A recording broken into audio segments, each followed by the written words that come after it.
Hello and welcome everyone, or welcome back. I'm Cathy Liska with the Center for Coaching Certification with Coach 123. Super excited. We have one of our graduates here today talking about a book she's recently published, and I cannot wait for everybody to hear about this. She's got some really good insights.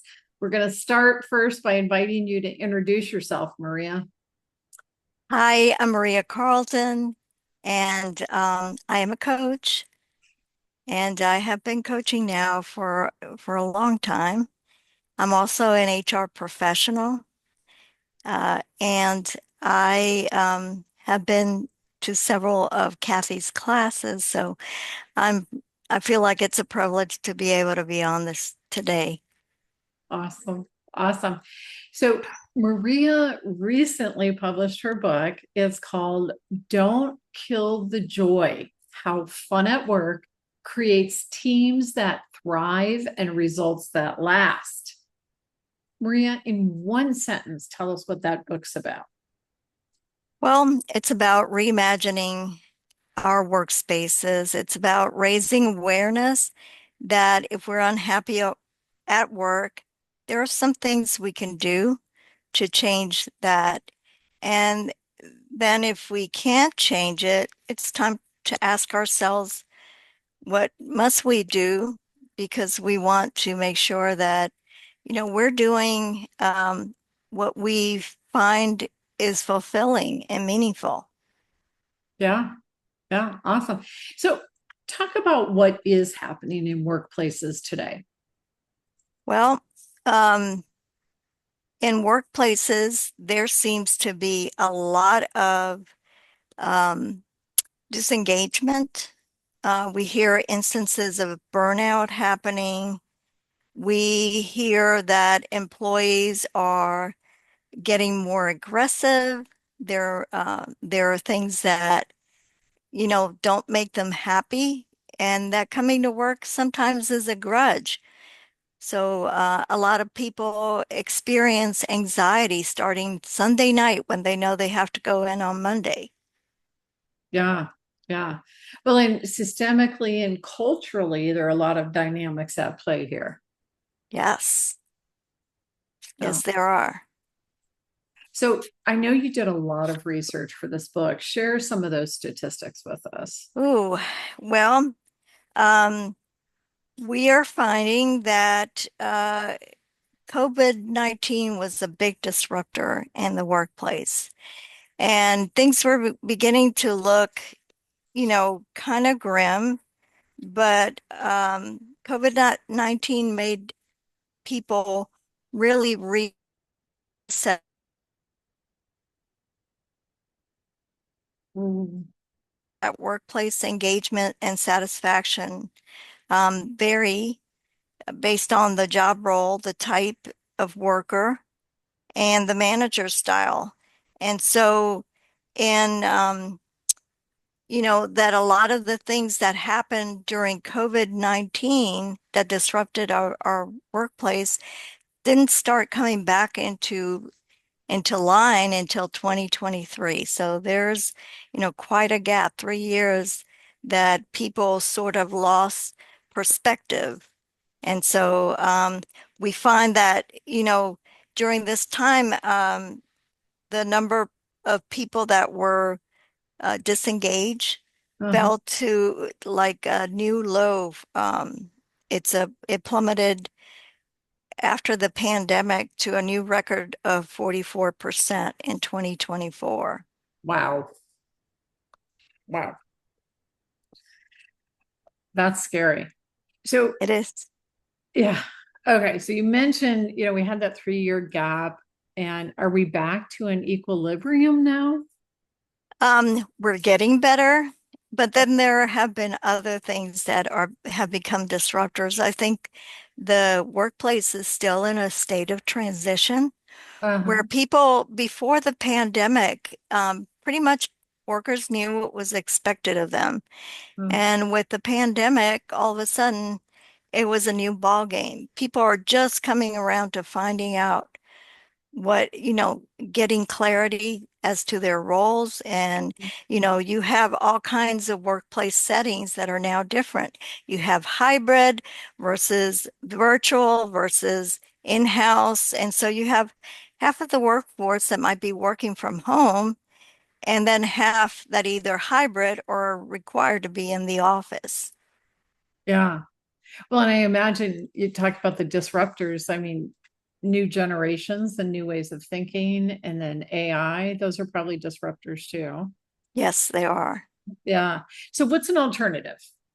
So an alternative is to reimagine the workplace Mhm. and realize that you have some say over what you do and how you feel and how you connect. So the best thing is to, find support through the other people in your workspace and create bonds, Mhm. establish rituals, and, start doing things that you love and engage in more play. So one of the things is to bring some joy into the workplace, and it doesn't have to be, Yahtzee or, other games, but create joy, create some, have a sense of psychological safety where people can feel like they can express their authenticity Mhm. and look again for support from others, realizing that we've all gone through the pandemic, that we're all, vulnerable, and Mhm. that it's easier when you have someone's support. When you start learning how to have fun at work, it actually creates a workspace that can be more creative and innovative. Yeah. So it becomes a strategic advantage for companies, actually. Which totally makes sense. So let's look at it from two different levels, like the individual contributor in the workplace who has maybe less control or less influence. What can they do?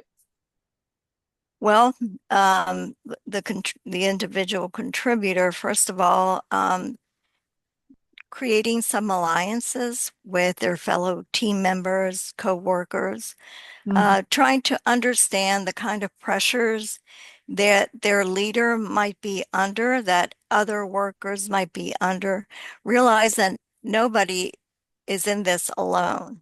And Mhm. so what you're experiencing may be the same thing somebody else experiences, they just may express it differently. Um, Changing your mindset from one of victim to one of an empowered individual who actually has something to contribute, and Mhm. trying to align the values you have with those of the company. And try to ask yourself, why am I here? And what needs to be done? And how can I get it done? And if you're getting a paycheck, you're getting something from the company. So Yeah. try to, you know, try to find the things that you enjoy Uh-huh. and and step up, ask other people to help you when you find that, you have a problem. Uh-huh. Basically, improve communication. Yeah. Sometimes we don't know how to communicate with each other. Yeah. So, and don't be afraid to be vulnerable. Yeah. Yeah. And one person really can influence change. Yes, one Yeah. person can. Yeah. So it starts there. Okay. So now go into think about leaders and what can leaders do in the workplace?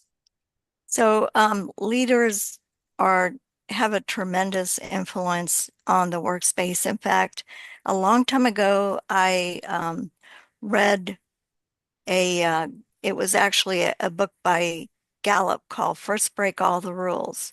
Mhm. And a high number of individuals leave not for more money, but usually because they don't get along with their manager.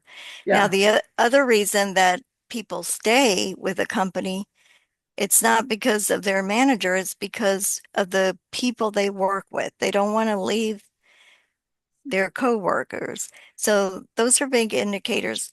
Um, so what leaders can do is create an atmosphere, an environment within their department um, that where people feel psychologically safe, where they feel heard, Mhm. where they feel like their work matters, that they're valued, that they make a contribution, Mhm. and that they're important, that they're not just a number, but where the leader actually cares about their team member. And so a leader can kind of demonstrate that they're empathetic by even showing their own authenticity and their own vulnerability. Yeah. And then creating a space that is safe for the workers, where they feel supported and where they're empowered.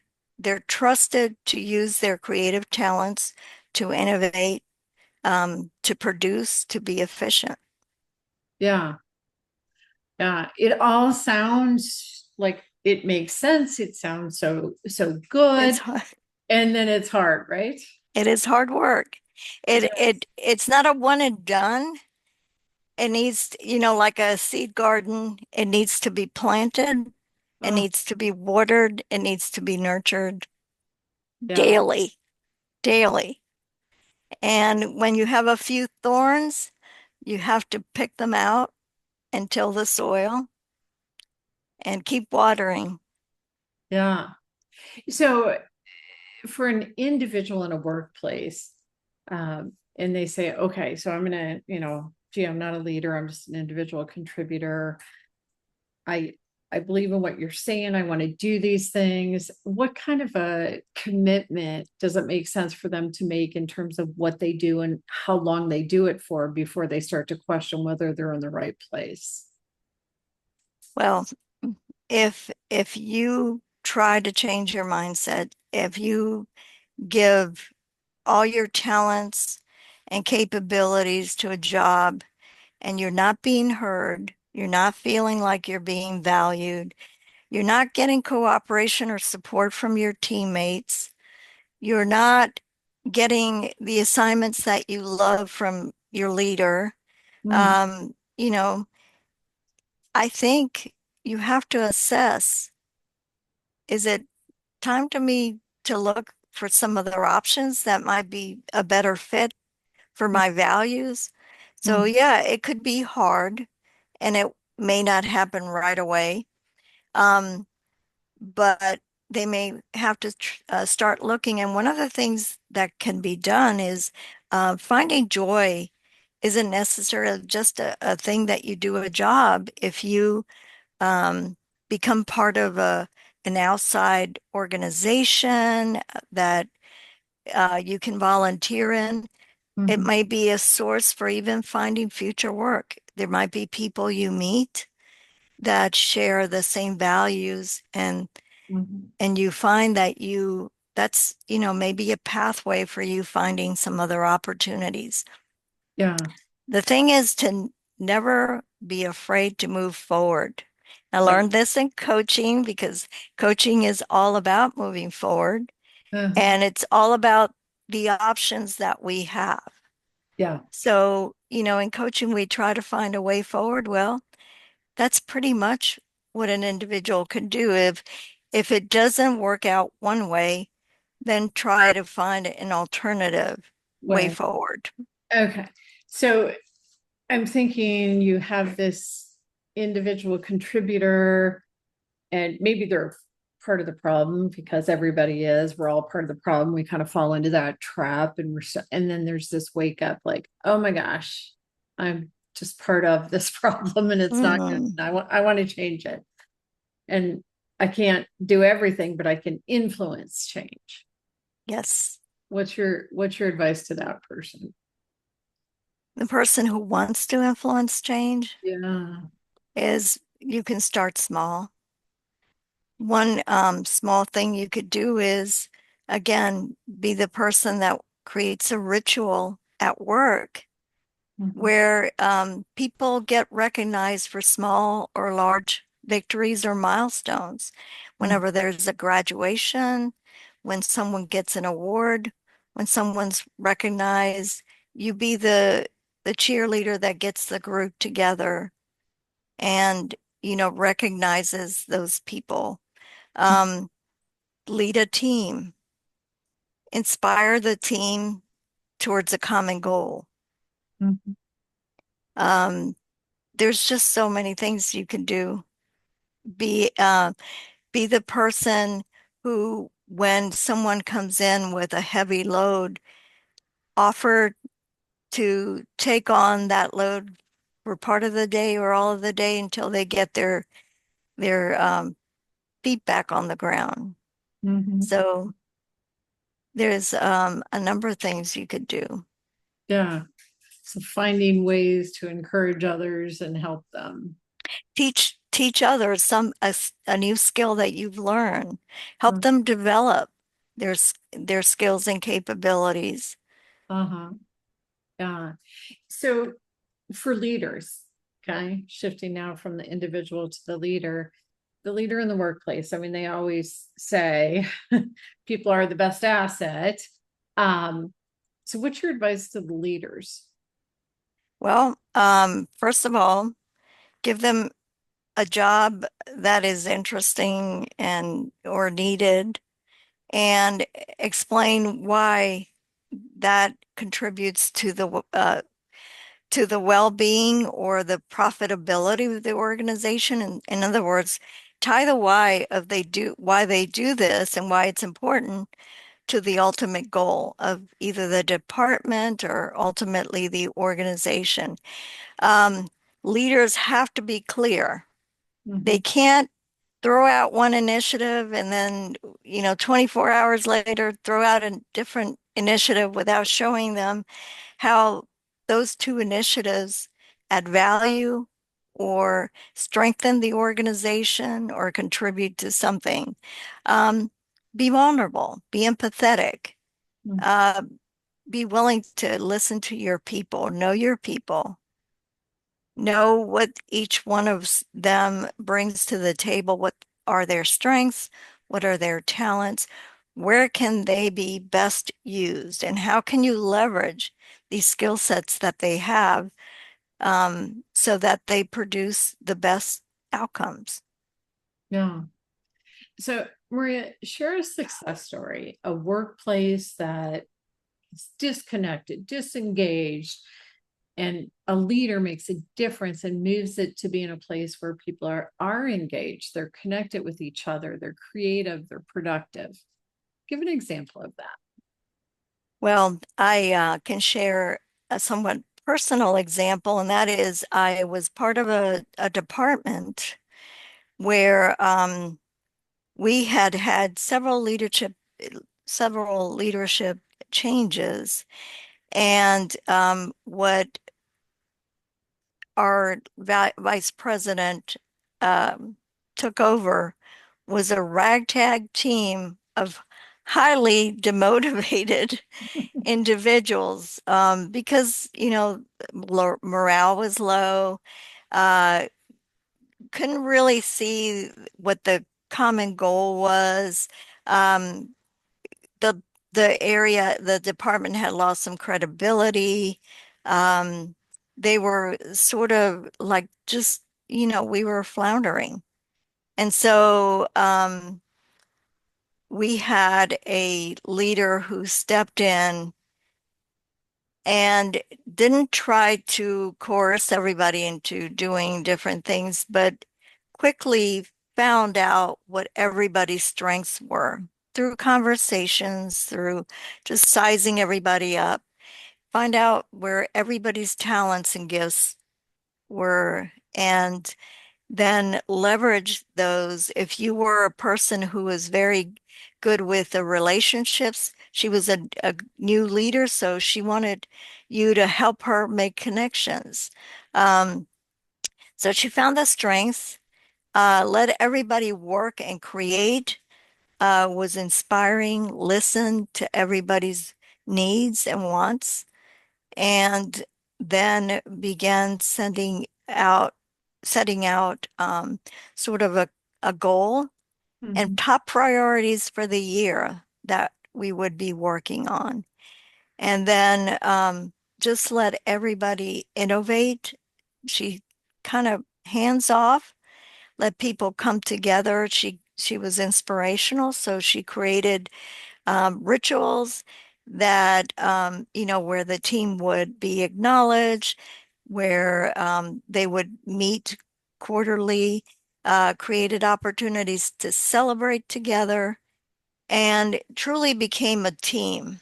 And then as a result, the team was innovative, creative, started, like making incredible progress with programs, and as a result, became one of the top performing teams in the organization. Mhm. Nice. Nice. Okay. So if a leader out there is listening to this and they're hearing what you're saying and they're okay, so yeah, I want to make that kind of difference. What are they going to get from your book that's going to help make that kind of difference? What they're gonna get from the book is that there's ways to produce, and it doesn't have to be, you don't have to be, you know, hard. We've all, as leaders, have, at least for me, I was someone who was raised to very much respect authority, and it had to be almost authoritarian. Mhm. That you could be a leader and be a leader that makes people feel comfortable and want to produce for you. Mhm. And so I would tell a leader, be open, be vulnerable, Mhm. learn your people, know your people inside out. What are their wants? What are their needs? What are their aspirations? And then create for them a space where they can be productive. Mhm. You as a leader are a leader for a reason. You're the person that's going to remove the barriers so they can be the most efficient, high functioning team. Mhm. And when you're part of the uh, cog that creates the barriers, your team's not going to produce. So your Mhm. role as a leader is to take out as many of the barriers that get in their way to becoming a highly functioning team. Yeah. Okay. So getting to know your people and really knowing their wants and their needs, removing barriers. What else can they learn from your book? They can learn that creating bonds with people is important. Mhm. So let people have a little bit of fun in their workspace.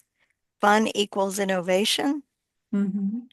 Um, Leaders can learn to be authentic, Mhm. to be credible, that having a little bit of humor as a leader goes a long ways uh, for people to trust you and want to follow you, but you have to be careful Mhm. that you don't use self-deprecating humor that backfires.